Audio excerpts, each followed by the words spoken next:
In Washington, the clock has struck midnight and funding for the U.S. government has run out. Tonight, the U.S. Senate defeats a short-term funding bill sending the U.S. into a government shutdown, leaving the future of children's health insurance and immigration reform in limbo. That's right. No Hail Mary, no last-ditch deal. The shutdown taking effect just moments ago at the top of the hour. Standing by with the latest, CBS's Mola Lenghi joins us live from Washington, D.C. tonight. Mola, fill us in on this roller coaster day.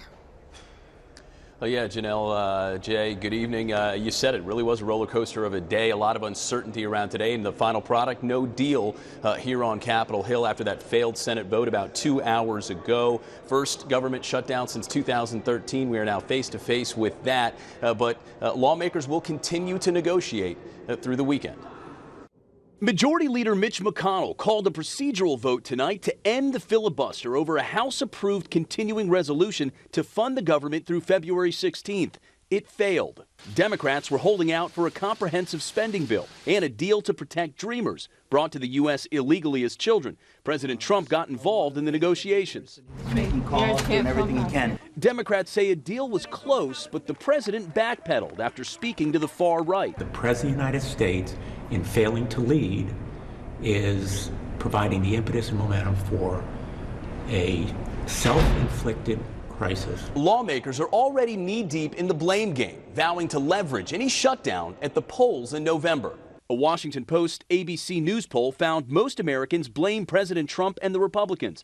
Louisiana Republican Senator John Kennedy says no one looks good. Many of my constituents have felt for a long time that our country was founded by geniuses, but it's being run by idiots. A partial shutdown won't affect much in the early hours of the weekend, but it could ultimately furlough about 800,000 federal workers and leave military personnel unpaid. Even the CDC wouldn't have the personnel to support its annual flu program.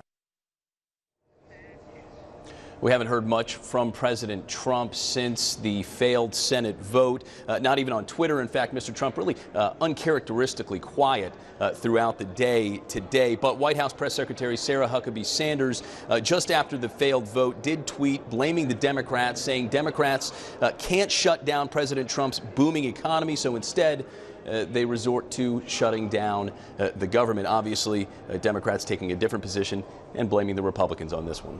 Jay, Janelle. Well, thank you, Mola. Mola, what do you think the initial impact of this shutdown is going to be? What will we notice first?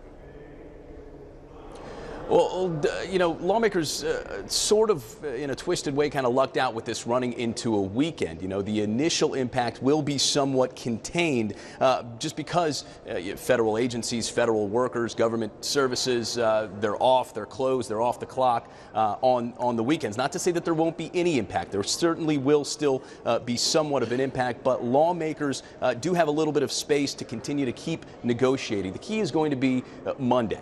If lawmakers still have not reached a deal by Monday, that is when you're going to start noticing a widespread impact. More than 850,000 federal workers will be furloughed. They will not be receiving any sort of pay. Government services to the general public will be sort of off the grid, will not be functioning. So by Monday, if lawmakers have not reached a deal, that's when you're going to start to see the widespread impact. Jay and Janelle. All right, thanks so much. Mola Lenghi live from Washington, D.C. tonight. Thank you.